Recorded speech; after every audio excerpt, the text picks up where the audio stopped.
నిన్నంతా లుకౌట్ నోటీసులు అని మనకు వార్తలొచ్చాయి. సో, కరాటి కళ్యాణి పంజాగుట్ట పోలీస్ స్టేషన్‌లో పెట్టింది.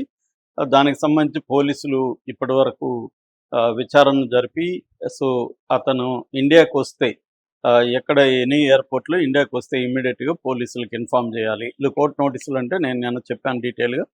లుకౌట్ నోటీసులంటే ఏందంటే ఇమ్మిగ్రేషన్‌కి సర్క్యులర్ ఇస్తారు. దీన్నే ఎల్ఓసి అంటారు. లుకౌట్ సర్క్యులర్ యాక్చువల్‌గా. సో, ఈ సర్క్యులర్ అనేదేందంటే అన్ని ఎయిర్‌పోర్ట్‌లకి ఎళ్ళిపోతుంది. ఇతను ఇండియాలో దిగ్గానే ఎక్కడన్నా ఎయిర్‌పోర్ట్‌లో ముందు పాస్‌పోర్ట్ స్కాన్ అవుతుంది కాబట్టి, స్కాన్ అవ్వగానే అలర్ట్ వస్తది. అలర్ట్ వచ్చినాక అందులో డీటెయిల్స్ ఉంటాయి. ఆ డీటెయిల్స్‌ని బట్టి పంజాగుట్ట పోలీసులకి ఇట్లా ఢిల్లీ ఎయిర్‌పోర్ట్‌లోనో, ముంబై ఎయిర్‌పోర్ట్‌లోనో, హైదరాబాదు ఎక్కడ ఉంటే అక్కడి నుంచి వచ్చేస్తుంది. వీళ్ళు అక్కడే ఉంచండి అతను, మేము వస్తున్నాం అని చెప్పి వీళ్ళెళ్ళి అతన్ని తీసుకొస్తారు. ఇది బేసిక్‌గా.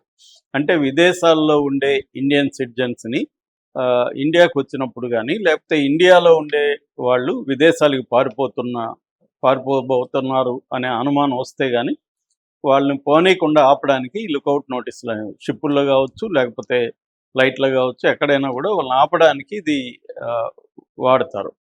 సో, ఆహ్, దీనివల్ల పెద్ద ఎఫెక్ట్ ఏముండదు. అతను అక్కడే ఉంటే ఇప్పుడు అతను మలేషియాలో ఉన్నాడు ప్రెజెంటు. మలేషియాలోనే ఉంటే అతన్నేమి పిలవడానికైతే ఈ లుకౌట్ నోటీసులేమి పనికిరావు. ఇండియాకొస్తేనే.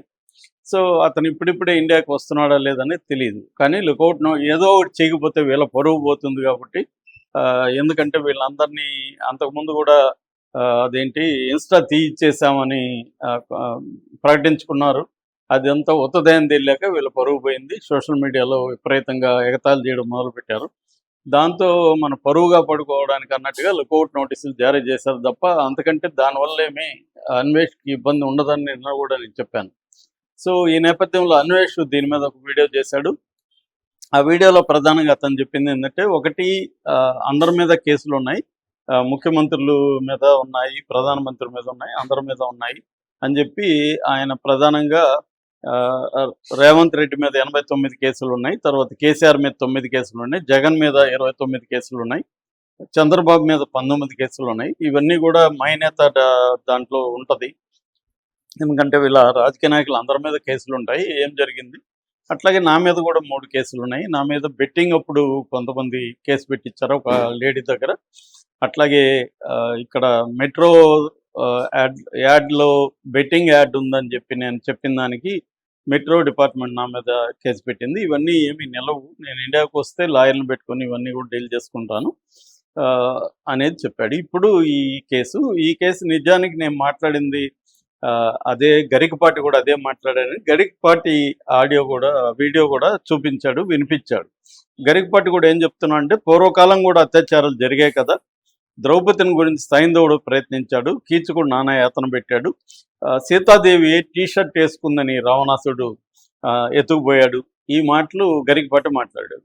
సరిగ్గా ఇదే సెన్స్తో నాన్వేష్ కూడా మాట్లాడాడు. కాకపోతే నాన్వేష్ మాట్లాడింది ఏంటంటే, సీతాదేవిని ద్రౌపదిని ఏ బట్టలు వేసుకున్నారని రేపులు జరిగాయి అనేది చెప్పాడు. ఈయనేమో అత్యాచారాలు కూడా జరిగాయి కదా అని కూడా గరికపాటి కూడా అన్నాడు. కాకపోతే ద్రౌపది మీద సీతాదేవి మీద అత్యాచారాలు జరిగాయి అనేది ఆయన చెప్పలేదు. వాళ్ళు కూడా ఏ బట్టలు వేసుకున్నా మగవాళ్ళు చేస్తుంటారు, అది ఎప్పుడు ఉంది చరిత్రలో అన్న కాన్సెప్ట్లో వాళ్ళు చెప్పారు తప్ప, ఇద్దరు కూడా సీతాదేవిను ద్రౌపదిని అవమానించింది ఏం లేదు ఇక్కడ. కాకపోతే ఈ అబ్బాయి ఆ పదాలు వాడి ఉండకూడదు. అది ఎందుకంటే ఫ్యాక్చువల్గా కూడా అది రాంగు. అత్యాచార యత్నాలు జరిగాయి కానీ అత్యాచారాలు ఏ దేవుళ్ళ మీద జరగలేదు. సో కాబట్టి అది గుర్తించాడు. తర్వాత అతను సారీ కూడా చెప్పాడు. దాన్ని వీళ్ళు అవుట్ ఆఫ్ ప్రొపోర్షన్ పెద్ద బ్లోఅవుట్ చేస్తుంది. దీనికి ప్రధాన కారణం ఏంటంటే, అతను బత్తాయిల పేరుతో మతతత్వాన్ని రెచ్చగొడుతున్నారని వీడియోలు చేయడం వల్ల వీళ్ళకి కోపం తప్ప ఇది కాదు యాక్చువల్ విషయం. ఇదొక సాకుగా అతన్ని చేద్దామని అంటున్నారు. దాంతో ఆ అబ్బాయి ఇంకా రెచ్చిపోయి ఈ వీడియోలో కూడా రెచ్చిపోయాడు. యాక్చువల్గా బూతులు కొంత తగ్గించాడు, కానీ ఈ వీడియోలో మళ్ళీ అగ్రెసివ్గా వెళ్ళిపోయి ఒక ఈక తీసుకొచ్చి జోబులో పెట్టుకుని ఆ ఈక చూపిస్తూ పదే మీరు నా ఈక లాంటి వాళ్ళు, నన్ను ఏమీ ఈక కూడా పీకలేరు, ఏం పీక్కుంటారో పీకండి, ఇదే భాష వాడారు. అంత అవసరం లేదు, నేను చాలాసార్లు చెప్పాను. అబ్బాయి మారుతున్నాడు, కానీ అబ్బాయికి ఇంకా పాత వాసనలు అవి పోవట్లేదు. రెండోది, ఇలా రెచ్చగొట్టకపోతే నేను పాపులారిటీ పడిపోతుంది అనుకుంటున్నాడో ఏం తెలీదు. ఉమ్. సో మళ్ళీ కావాలనే రెచ్చగొట్టినట్టు కనపడుతున్నాయి. నిజానికి అతని ఉద్దేశం ఏంటి? మతతత్వం వల్ల ఇండియా అభివృద్ధి కావట్లేదు.